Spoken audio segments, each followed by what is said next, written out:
the rundown. Well, the Abraham Accords normalizing Israel's relations with the United Arab Emirates and Bahrain have been received enthusiastically, I would say almost ecstatically here in Israel. But what about other nations, especially the UAE and Bahrain? And I don't mean here the governments of those countries. I mean how the people, how much do they share, for example, Israel's concerns about the region? Well, those questions are all part of a multi-nation survey conducted by the Kivun Global Research Group. And with us to analyze the results, first we have pollster Mitchell Barak joining us from Jerusalem, but also with us is our senior correspondent Owen Alterman in Petach Tikva. Mitchell, I just want to start with a general question. Tell us a little about the goal of this survey. Why was it done?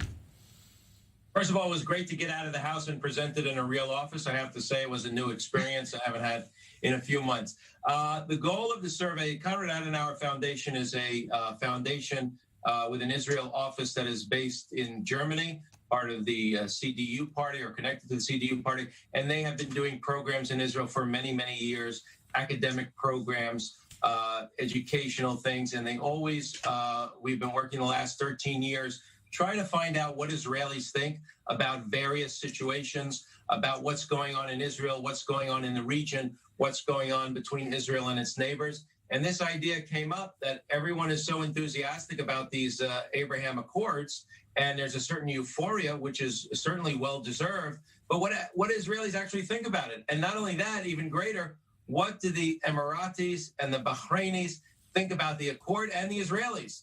And while we're there asking them, let's ask their neighbors, the Qataris, the Saudis, the Moroccans. Let's ask everyone. So that was the idea behind it. And it was very, very successful because it was groundbreaking in a way that we found out things and we polled from Israel into these countries. Some we have relations, some we don't even have relations with. And we found out what they think about us and what we think about them. Well, we're going to focus on the UAE and Bahrain here. Let's just start. One of the conclusions, general conclusions you make is that Israelis like Emiratis and Bahrainis more than they like Israelis.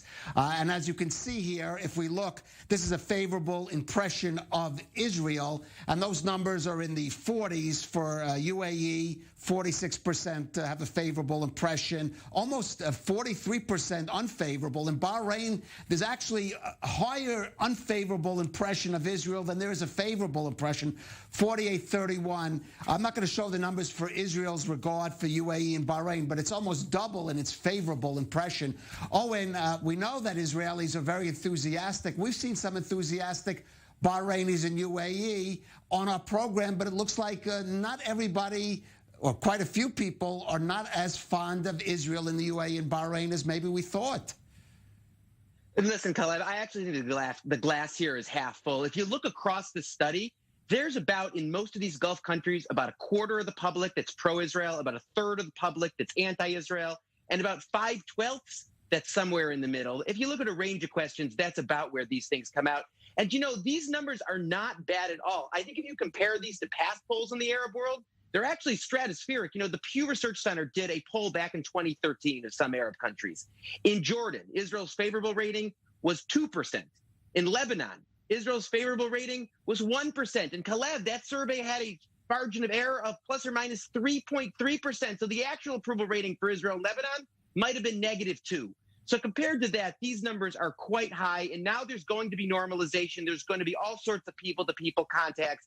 Israelis are going to be on the streets of Dubai and Abu Dhabi and Manama, and there may really be room to grow. So I actually think that these numbers are better than I would have expected, and I'm cautiously optimistic. Mitch, what do you think about that? He's definitely taking the glass half full. Your poll found actually less than half of Emiratis and Bahrainis have a favorable impression of Israel. I think that's fewer than most Israelis would think. Well, first of all, they haven't even met us yet. That's the problem. It can only go downhill from here. We haven't even gone there. Look, I think there's some apprehension on their side. Certainly the Israelis, for us, it's breaking the ice of normalization. It's breaking the isolation. And for us, there was a certain euphoria. And we see it all over Facebook of people either going there or posting or making new friends from there. So I think there is real contact. There's definitely a difference between the UAE and Bahrain. They're really two different countries. That's one thing I found out in this survey. They don't think alike, and they don't think alike about Israel. And the Emiratis and Dubai, they are very, very much more warm to Israel and warm to the agreement. And we see that already with every Israeli company is opening an office there, even companies that are, not doing so well. Everyone's got to be there.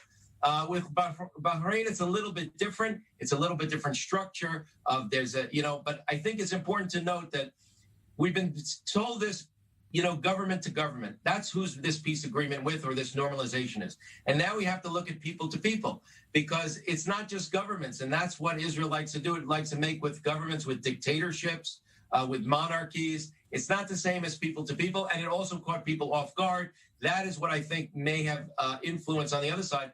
We didn't expect it, but we welcomed it. They didn't expect it, and they were a little shocked that they're the first ones to break with the Palestinians. And, they had a lot of support for the Palestinians, too, in this poll. Right. Now, I want to move on. Maybe this actually gives this is some good news and maybe some support for Owen's feelings. The question is, do you support or oppose the Abraham Accords?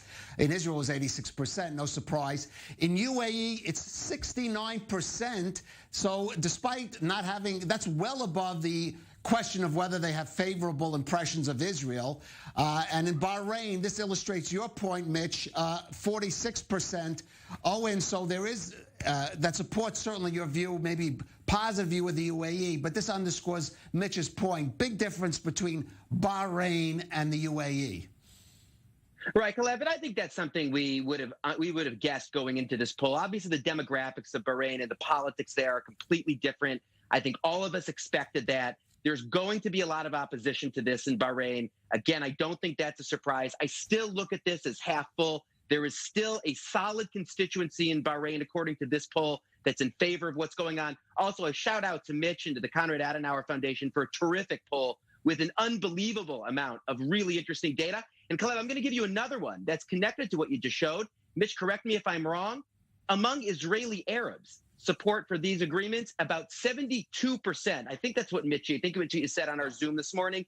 That's an amazing number, Calev. I was at the Knesset yesterday, and again on the Bahrain deal, just as they had done on the UAE deal, Israel's joint Arab list voted unanimously against the agreement. The politicians in the Knesset are against this for all the reasons that we understand. Certainly Palestinians are against these agreements too. But at the public level, and this, by the way, is not the first poll to show this, Israeli Arabs have a very, very different opinion of these deals. And at some point, that's going to be brought to bear, both in terms of how these agreements are received and maybe even in a wider way in Israeli politics as we head into elections. I think it's going to be something very interesting to watch. Right. Again, the next is I think, pretty good number, Mitch, here, which I guess for supporters of the Abraham Accords. U.S., when thinking about the Abraham Accords, who benefits the most? Israel, the UAE, and Bahrain, or the United States? And we see here a feeling that it's the UAE and Bahrain, they feel that they do benefit the most. So that is a positive thing. Clearly, even when they may not love Israelis, they do feel they're getting some benefit out of this agreement. Yeah, they definitely do. I mean, it's a little bit cynical, some of the things we've been hearing, certainly leading up, that it was really for Trump in the election. That's fine. We can take that. But I think certainly in those countries, they recognize mostly that it is in their benefit, and they are benefiting from it. Right. So that was very interesting. Right, and that is a positive. The next is actually kind of interesting. You asked, how great a threat do you think Iran is to the region? Now, of course, the biggest numbers are in Israel, strong 56%. But interestingly, we think of the UAE and Bahrain as really concerned about the Iranian threat. But at least among the people you polled, it's significantly lower than Israel, 30%. And then we have Bahrain, which some people would say is most threatened by Iran. The strong there is only 14%. Owen, so the Iran issue, we see it as maybe it is driving the governments of the UAE and Bahrain to make this Abraham Accords with Israel, but it certainly doesn't seem to be that is what the people of those countries think is the major factor in coming to these accords. Well, Claude, that's definitely true of Bahrain. And again, we knew that even before this poll, that it's the monarchy there and the government that's very, very worried about Iran. But at a public level, you have a country that's majority Shia, and a lot of those Shia Bahrainis feel a sense of affinity to Iran. I don't think that's any surprise to anybody. So I'm just going to tell a pollster just what they told Mitch and the Konrad Adenauer Foundation, that they're not all that worried about Iran. But you're right, the UAE numbers are interesting. But again, think about the presence of Iranians in Dubai and in the UAE over the course of decades, including up to today. And again, you wonder, as Israelis start to go there, potentially en masse, especially once the pandemic will be thankfully behind us, if that's going to move our numbers there the way the Iranian numbers may have been moved or have been sustained over the past few decades. But I don't know that I'm particularly surprised that this is a bigger concern to the governments than it is the public. By the way, if I'm not mistaken, in Saudi Arabia, there's actually quite a high percentage, certainly not as high as in Israel, that is concerned about Iran. And that will be an interesting thing, I think, to watch if normalization with Saudi Arabia goes forward. Right. And Mitchell, I'm not going to show the numbers, but one point I do want to make, it's one of your key findings. The Palestinian cause still remains quite popular in the region, including in these countries, Bahrain and the UAE, at least among the people. Right. I couldn't believe how high the numbers were. And I would say the same thing is true for the Palestinians.